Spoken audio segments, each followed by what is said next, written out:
fenómeno de la vida. ¿Pero qué es la vida? El diccionario de la Real Lengua Española nos dice que la vida es fuerza o actividad interna, sustancial, mediante la que obra el ser que la posee. Es un estado de actividad de los seres orgánicos, es la unión del alma y del cuerpo. La vida es el tiempo que transcurre entre la vida y la muerte, es la duración de las cosas, el modo de vivir de una persona, el alimento necesario para vivir, la conducta o método de vivir, persona o ser humano, relación o historia de las acciones notables de una persona, cosa que origina suma complacencia o que contribuye a conservar otra, expresión y viveza. Y el diccionario de los sinónimos nos dice que es expresión, existencia, vigor, viveza, conducta, proceder, manera, biografía, hechos y crónica. Pero, en realidad, ¿cuál es el concepto de la vida? La vida es la gran incógnita. Científicos de todas épocas indagaron sobre sus orígenes en nuestro planeta sin lograr mayores respuestas por la carencia de elementos probatorios. Y como consecuencia de ellos, sondas tecnológicas surcan el espacio sideral buscando similares a la Tierra en nuestro sistema solar que aporten datos que permitan afirmar científicamente cuándo y dónde tuvo origen la vida en la Tierra. Y al referirnos a la vida, no lo hacemos únicamente a la aparición del hombre sobre este escenario. El conocimiento de la prehistoria se resiente por la falta de documentación, no solo por lo remoto, sino también por las destrucciones hechas de lo poco que atravesando los siglos llegó a las generaciones posteriores. Veremos. La Biblioteca de Alejandría, por ejemplo, que reunió más de 700.000 volúmenes sobre el pasado de la civilización, fue destruida en parte por los romanos de César en el año 45 antes de nuestra era y por los musulmanes en el año 645 después de Cristo. Hubo destrucción en China en el año 240 a.C., en Roma en el siglo II, en México, Perú y España en el siglo XVI y en Irlanda y Egipto en el siglo XIII. Por ello, son de los más diversos los conceptos que existen en torno al fenómeno de la vida, variando de un autor a otro. Los diversos investigadores discrepan entre sí en la definición, considerando los factores causales de la vida, cuando son examinados bajo el severo rigor científico, solo que raramente es precisa o definitiva la explicación presentada. Aristóteles fue uno de los primeros pensadores que elaboraron una definición de la vida, y decía: aquello por lo cual un ser se nutre, crece y perece por sí mismo. En los tiempos modernos, Claude Bernard, el eminente fisiólogo francés, manifestó que era imposible poder definir la vida por ser imponderable, abstracta. Y ocurre que los estudiosos en general examinan la materia orgánica, la materia viva, y la inorgánica, la inerte. La pluralidad de hechos recogidos y de fenómenos observados por la etnografía han sido muy difíciles de clasificar, y de allí nació la antropología con el mismo objeto que la anterior, pero desde distinto punto de vista, con la misión que se apoya principalmente en la anatomía, la biología, la geografía, la filología, la paleontología y la arqueología, tomando como base el conocimiento obtenido de las exploraciones realizadas de los grupos humanos que viven en la superficie de la Tierra y lograr una acertada clasificación. Plinio, que vivió entre los años 23 y 79, en su libro Historia Natural, traducido a casi todos los idiomas, dice que los antiguos creían en la existencia de pueblos andróginos, dudosos o de doble sexo, de tribus que tenían un solo ojo, etc., y con otras fantasías. Los atomistas, Leucipo y Demócrito, creían que los seres se formaban espontáneamente del barro y de la acción del sol. En la Edad Media, los escritores hablaban de seres mitad hombre y mitad peces. Y fue al llegar al siglo XVIII que los sabios se preocuparon con el sistema antropológico. Linneo publicó sus sistemas de la naturaleza, donde señala al hombre en la clasificación zoológica. Camper trató de determinar el grado de inteligencia de cada ser humano. Picard, ya en el siglo XIX, en Inglaterra, publicó su Historia natural del hombre después de haber consagrado su vida a la antropología. No obstante, la problemática de la vida continuaba sin resolverse. Y dos teorías fueron presentadas con ese objeto: el creacionismo o la biogénesis o generación espontánea. Y la primera, el creacionismo, que estribaba en conceptos filosóficos y religiosos en un Dios creador que todo lo elaboró en forma definitiva y organizada. La segunda, la biogénesis, que sería una consecuencia de un mecanismo del que se valió el creador para el surgimiento de las formas vivas y, de cierto modo, complementando lo anterior. Algunos científicos, como Louis Pasteur, entre ellos, demostraron que no era variable la segunda, cuando probaron, mediante experiencias en las cuales se imposibilitó la presencia del aire y del polvo cargados de bacterias y gérmenes, que la vida no se originaba en tales organismos. El creacionismo sufrió rudos embates por cuenta del materialismo, que ridiculizaba la teoría de una vida de biotipos concluidos, definidos, estructurados en patrones exactos. En 1809, Jean-Baptiste Lamarck, al publicar su filosofía zoológica, dando lugar al transformismo, expone de cierto modo la teoría de la evolución. Aun cuando aclaraba las modificaciones de los seres vivos, no consiguió establecer el origen de la vida.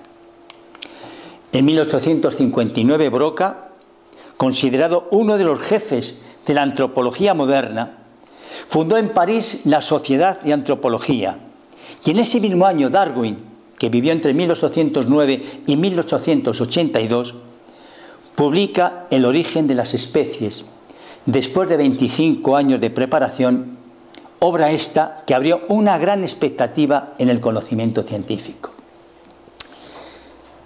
Por cuanto la teoría de la evolución y evolucionismo estaba ya encaminada hacia el esclarecimiento de muchos puntos oscuros que existían sobre los orígenes del hombre acerca del planeta que le sirve de cuna y de escuela.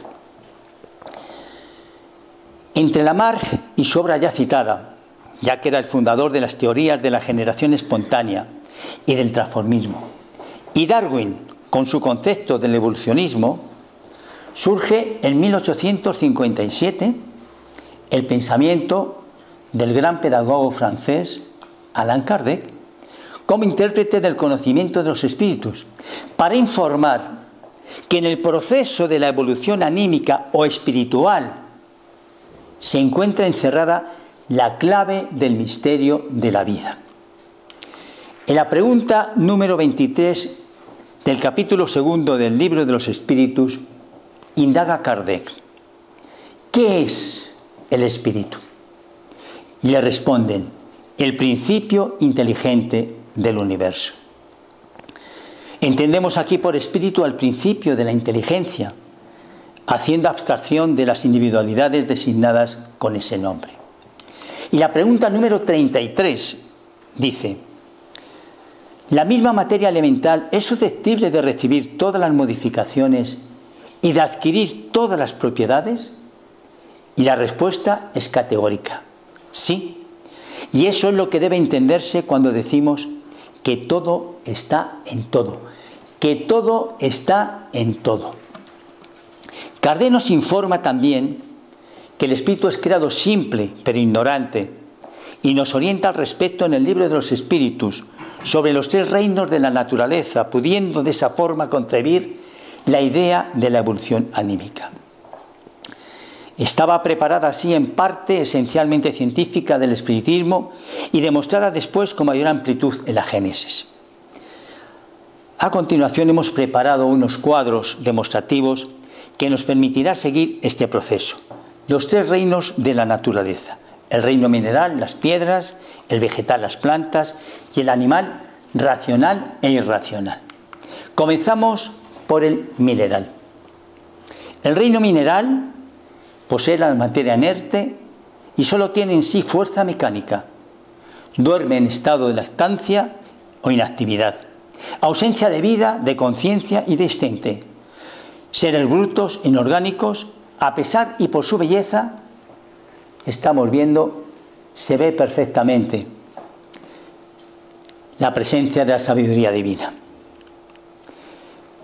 El vegetal, o las plantas, el vegetal, nos habla de que están dotadas de vitalidad. No piensan, no sienten placeres, ni dolores, ni sentimientos. Solo tienen una vida orgánica que les es transmitida por su unión con el principio vital. Cuando se les mutila, sienten impresiones físicas que actúan sobre la materia. Y vamos al vegetal junto con las plantas y el animal. Ahí hay similitudes, porque, por ejemplo, en ambos existe la presencia de vida. Se desplazan por sí mismos. Tiene una especie de instinto mecánico. Recordemos que las plantas, sus raíces, buscan siempre el agua y buscan el sol. Son seres vivos o orgánicos. Organización celular. Nacen, crecen, se nutren, se desarrollan, se reproducen, declinan y mueren. Tienen un principio vital que es el que les comunica la vida. El animal, hablamos de los animales superiores, están dotados igualmente de vitalidad. Poseen además de eso una especie de inteligencia instintiva limitada y la conciencia de su existencia y de su individualidad. Tienen movimientos libres y obedecen claramente a la voluntad, denotando cierto grado de inteligencia. Prevalece el instinto. La inteligencia no tiene aún capacidad de raciocinio. El alma de los animales, estamos hablando de los animales superiores, después de la muerte conserva su individualidad, pero no la conciencia de su yo. Recordemos, no la conciencia de su yo. Nos dice el libro de los Espíritus que hay entre el alma de los animales y la del hombre una distancia equivalente a la que existe entre el alma del hombre y Dios. Y llegamos al hombre. El hombre, al tener todo lo que hay en las plantas y en los animales, domina a todas las otras clases por una inteligencia especial, indefinida, que le da conciencia de su futuro, la percepción de las cosas extramateriales y el conocimiento de Dios. Se resigna a ver en su cuerpo material nada más que el último eslabón de la animalidad en la tierra. El hombre, por el físico, es como los animales y menos dotado que muchos de ellos, y se reconoce al hombre por la facultad de pensar en Dios. Pero, ¿cómo se desarrolló el hombre? El reino animal experimenta las más extrañas transiciones en el periodo terciario, bajo la influencia del medio y en vista de los imperativos de la ley de selección. Bajo las orientaciones de las esferas espirituales, se notaban algunas razas de antropoides en el periodo del Plioceno inferior. Esos antropoides, antepasados de los hombres terrestres y los ascendientes de los simios que aún existen en el mundo, tuvieron su evolución en puntos convergentes y de ahí los parentescos sorológicos, es decir, de los grupos entre el organismo del hombre moderno y del chimpancé de la actualidad. Nos esclarece Emmanuel, el espíritu guía que fue de Francisco Cándido Xavier, en su libro A Camino de la Luz, diciéndonos lo siguiente: que no hubo un descenso del árbol en el inicio de la evolución humana. Las fuerzas espirituales que dirigen los fenómenos terrestres bajo la orientación de Jesús, establecieron en la época de la gran maleabilidad de los elementos materiales un linaje definitivo para todas las especies, dentro de las cuales el principio espiritual encontraría el proceso de su purificación en marcha hacia la racionalidad. Los antropoides de las cavernas se separaron entonces en grupos por la superficie del globo, en el curso lento de los siglos, sufriendo las influencias del medio y formando los pródomos, es decir, el malestar de las razas futuras en sus tipos diversificados. La realidad, sin embargo, nos dice Emmanuel, es que las entidades espirituales auxiliaron al hombre del Siles, del Pedernal, imprimiéndole nuevas expresiones biológicas. Extraordinarias experiencias fueron realizadas por los mensajeros de lo invisible. Las investigaciones de la ciencia sobre el tipo del Neandertal, reconociendo en él una especie de hombre bestializado, y otros descubrimientos interesantes de la paleontología en cuanto al hombre fósil, son una confirmación de los experimentos biológicos a que procedieran los delegados de Jesús, hasta que fijaran en el primate las características aproximadas del hombre del futuro. Y nos sigue contando Emmanuel, y nos dice que los siglos corrieron sus experiencias penosas sobre la frente de esas criaturas de brazos alargados y de pelos densos, hasta que un día las huestes de lo invisible operaran una definitiva transición en su cuerpo periespiritual preexistente de los hombres primitivos en las regiones siderales y en ciertos intervalos de sus reencarnaciones. Surgen entonces los primeros salvajes de comprensión mejorada, teniendo la elegancia de los tiempos del porvenir. Una transformación visceral se verifica en la estructura de los antepasados de las razas humanas. ¿Cómo podría operarse semejante transición?, preguntará nuestro criterio científico. Y Emmanuel nos añade que muy naturalmente. También los niños tienen los defectos de la infancia, corregidos por los padres, que los prepararán en esa fase de la vida, sin que en la mayoría de los casos ellos se acuerden de eso. Octavio Paz, el renombrado escritor mexicano, galardonado con el Premio Nobel de Literatura en el año 1990, dijo la noche del banquete en honor de los agraciados de dicho año: al finalizar el siglo, es decir, el siglo XX, hemos descubierto que somos parte de un inmenso sistema o conjunto de sistemas que va de las plantas y los animales a las células, las moléculas, los átomos y las estrellas. Somos un eslabón de la cadena del ser, como llamaban los antiguos filósofos al universo. Esto fue publicado el 11 de diciembre del año 1990 y a través de la hemeroteca podemos comprobarlo. Estos conceptos demuestran la vigencia del pensamiento kardeciano, inserto como párrafo de que el espiritismo está en el aire. El espiritismo está en el aire, se difunde por la fuerza misma de las circunstancias. Nos lo dice Kardec en el libro de los medios, en el capítulo 3, punto número 30. De que las ideas espíritas rondan nuestras cabezas y que ellas se propagan con la dinámica avasallante de la verdad.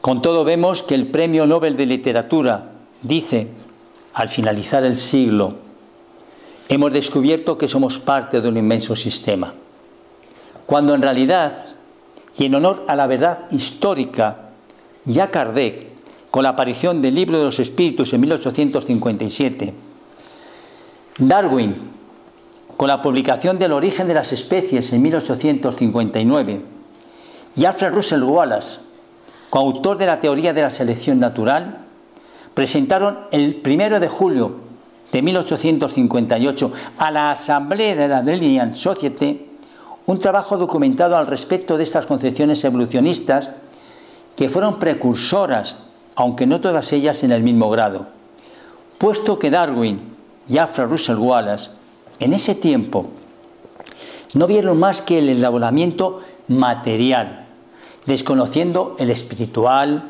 y profundo que 2 años antes afirmaba la revelación de los espíritus superiores a Kardec. En efecto, el libro capital de la doctrina, el libro de los espíritus, en el párrafo 607A, manifiesta: así pues, el alma pareciera haber sido el principio inteligente de los seres inferiores de la creación. Y la respuesta es terminante. ¿No hemos dicho ya que la naturaleza todo se eslabona y que tiende a la unidad? Es en esos seres a los que estáis lejos de conocer en su totalidad donde el principio inteligente se elabora, individualizándose poco a poco y se ensaya para la vida. Nada hay en este origen que deba avergonzar al hombre. ¿Acaso se sienten humillados los grandes hombres por haber sido embriones informes en el seno materno? Reconoced la grandeza de Dios en esa admirable armonía que hace que en la naturaleza todo sea solidario. Más tarde, Alfred Russel Wallace, el gran naturalista inglés, hasta entonces materialista como Darwin, y como fruto de sus conocidísimas experiencias científicas con los fenómenos mediúnicos, publicada en su libro Defensa del Espiritismo Moderno, manifiesta en otro libro suyo, El Darwinismo, que vio la luz en 1891, hace justamente un siglo después de lo manifestado por el escritor Octavio Paz, lo siguiente: el darwinismo, aun llevado a las últimas consecuencias, no se opone a la parcela espiritual de la naturaleza humana, sino que le ofrece más bien un decidido apoyo. Nos demuestra que el cuerpo ha evolucionado a partir de las formas inferiores siguiendo la ley de la selección natural, pero al mismo tiempo nos enseña también que gozamos de capacidades intelectuales y morales que no han podido surgir a partir de esa vía, sino que tiene necesariamente otro origen. Un origen cuya causa radica en el mundo invisible de lo espiritual. Un origen cuya causa radica en el mundo invisible de lo espiritual. Este darwinismo, sin duda alguna, es un darwinismo espírita, pues entronca perfectamente con el pensamiento del párrafo 607A, revelado por los espíritus que hemos leído anteriormente. Pero ¿cuál es la diferencia del hombre en los reinos de la naturaleza? Sobre todo y fundamentalmente el alma, la razón y el sentido moral. Vibra un espíritu consciente, libre, responsable, y la naturaleza le dotó de todo lo necesario para inventar con su inteligencia, para satisfacer sus necesidades y su conservación. Tiene conciencia de sí mismo, principal atributo del espíritu. León Denis, el gran filósofo espiritista francés, dijo que el espíritu duerme en el animal, en el mineral, se agita en el vegetal, sueña en el animal y despierta en el hombre. Despierta en el hombre para iniciarse en la marcha del progreso y acompañar así a la civilización. El progreso, que para ser legítimo no puede prescindir de la elevación moral de los hombres, que se inspiran en el Evangelio siempre vigente. Las conquistas de la inteligencia, a pesar de ser valiosas, cuando carecen de la santificación de los sentimientos, conducen al desvarío y a la destrucción. Para ser auténticas, las adquisiciones humanas deben cimentarse en los valores éticos, sin los cuales el conocimiento se convierte en un valor tóxico que culmina por aniquilar a quien lo retiene. La humanidad progresa por medio de los individuos que poco a poco se mejoran e instruyen, y cuando estos prevalecen por el número, toman la delantera y arrastran a los otros. De tiempo en tiempo surgen en el seno de la humanidad hombres de genio que le dan impulso. Vienen después como instrumentos de Dios los que tienen una autoridad y en algunos años la hacen adelantarse como si se tratara de muchos siglos. La marcha del progreso es ascendente, sea intelectual o moralmente hablando. No obstante, el hecho de que una nación progrese científicamente más que otra no significa que sea moralmente más adelantada. Civilizar quiere decir progresar, pero es un progreso incompleto. Para llegar a un estado de civilización completa, estado de humanidad moralmente evolucionada, deberán ser realizadas muchas conquistas, tanto en el campo moral como en el campo intelectual. Existen diferencias entre la civilización completa evolucionada y los pueblos esclarecidos. Cuando un pueblo sale del estado salvaje o de barbarie y por fuerza del progreso adquiere nuevos conocimientos, se inicia el proceso de civilización. Pero esta civilización es todavía incompleta porque su progreso es incompleto. Como todas las cosas, la civilización presenta gradaciones diferentes. Una civilización incompleta es un estado transitorio que genera males especiales desconocidos para el hombre en el estado primitivo. No obstante, no por eso constituye menos un progreso natural necesario que trae consigo el remedio para el cual el mal que causa. Recordemos las enfermedades que fueron provocadas por los conquistadores. A medida que la civilización se perfecciona, hace cesar algunos de los males que generó. Males que desaparecerán en su totalidad con el progreso moral. Y males también que desaparecen, como hemos visto posteriormente, al erradicar las enfermedades que fueron provocadas. De dos naciones que hayan llegado a la cúspide de la escala social, solamente puede considerarse como la más civilizada, en la legítima acepción del término, a aquella donde exista menos egoísmo, menos codicia y menos orgullo, donde los hábitos sean más intelectuales y morales que materiales, donde la inteligencia se pueda desenvolver con mayor libertad, donde haya más bondad, buena fe, benevolencia y generosidad recíprocas, donde menos enraizados se muestren los prejuicios de casta y cuna. Por eso que tales prejuicios son incompatibles con el verdadero amor al prójimo. En fin, donde todo hombre de buena voluntad esté seguro que no le faltará lo necesario. En la pregunta 793 del Libro de los espíritus superiores esclarecen perfectamente respecto a la diferencia señalada, una civilización completa. Y nos dicen: la reconoceréis por el desarrollo moral. Creéis estar más adelantados porque habéis hecho grandes descubrimientos y obtenido maravillosas invenciones, porque os alojáis y vestís mejor que los salvajes. Sin embargo,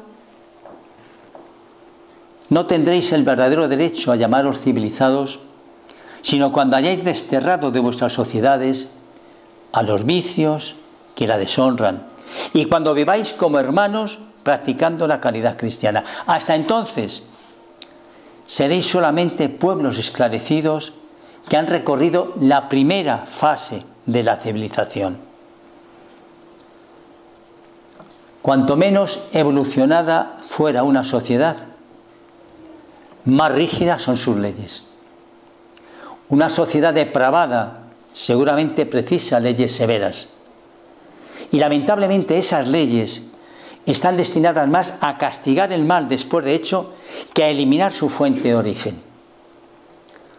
Solo la educación podrá reformar a los hombres, que entonces ya no precisarán de leyes más rigurosas. En comparación con el año 1 de nuestra era, Roma dominaba prácticamente medio mundo bajo el mandato del emperador Augusto.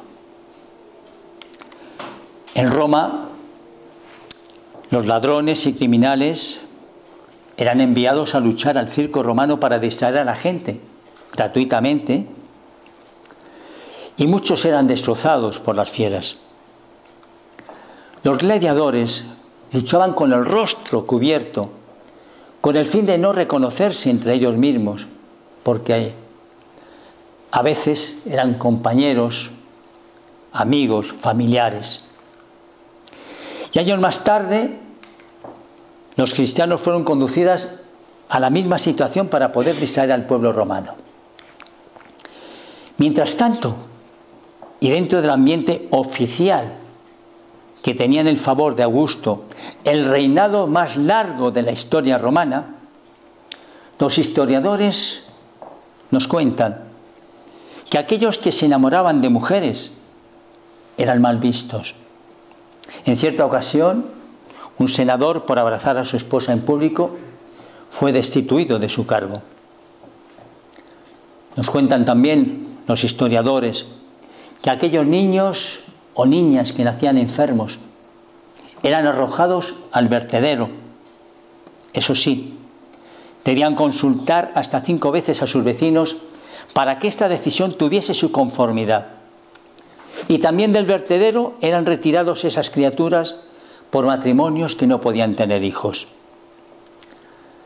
Los jóvenes estaban obligados a vengar hasta la muerte cualquier humillación que los padres hubiesen recibido.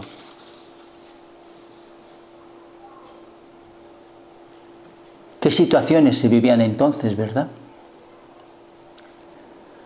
Después de la historia de Roma, hemos de pensar que hemos avanzado mucho, naturalmente. Porque algunos ya nos planteamos que de dónde venimos, a dónde vamos, qué hacemos aquí en la tierra. Dijimos al comienzo de nuestra charla que desde que tenemos conocimiento del paso del hombre por la vida, pensadores, científicos, fisiólogos, filósofos, opinaron sin encontrar una explicación para la propia vida. Porque descubrir la vida significa ser consciente de la importancia de nuestros comportamientos. Somos espíritus en evolución, viviendo actualmente una experiencia carnal. Pero somos ante todo espíritus creados para nuestro progreso. Hoy somos el resultado del ayer y sus consecuencias son las que estamos viviendo hoy, sean buenas o malas, las que estamos viviendo hoy. El mañana estará marcado por nuestros comportamientos actuales de hoy. Por lo tanto, somos los arquitectos, los diseñadores de nuestro futuro. Hemos conseguido calidad de vida y triunfar. Pues depende para quién. Depende, puesto que existen dos tipos o dos clases de hombres. Los hombres fisiológicos, aquellos que son materialistas, que su vida se desarrolla de media cintura hacia abajo, y otros que son psicológicos, espiritualistas, que el desarrollo de sus vidas está planteado de medio cuerpo hacia arriba, el sentimiento, el corazón, la mente. Los ricos dicen a veces que no son felices. ¿Qué les falta para ello? Porque siempre hay un pero. ¿Qué les falta para ello? Pues posiblemente les falte un conocimiento espiritual. Les falte saber que su tarea es la de beneficiar a muchos compañeros de camino que se encuentran junto a él, y de no de acopiar poder o patrimonio. Ante todo hemos de pensar una cosa importante. Para obrar, para actuar, para desarrollar nuestro comportamiento, ya no lo decía entonces el frontispicio de Atenas, conócete a ti mismo. Ahí vamos a encontrar la ausencia de aquellas cosas por las que tenemos que luchar, la ausencia de aquellas cosas por las que tenemos que aprender, que conocer, que avanzar. Y sobre todo la ausencia del mal, que ha de dejarlo ahí apartado, para que no nos acompañe en nuestra vida y que no sea el fruto de nuestro comportamiento con nuestros seres queridos, con nuestros seres amados, con los cuales tenemos el compromiso de caminar, de ayudarnos y de extender nuestros brazos para abrazarnos y sobre todo caminar hacia el bien. Muchísimas gracias a todos, un día más, por la atención prestada. Gracias.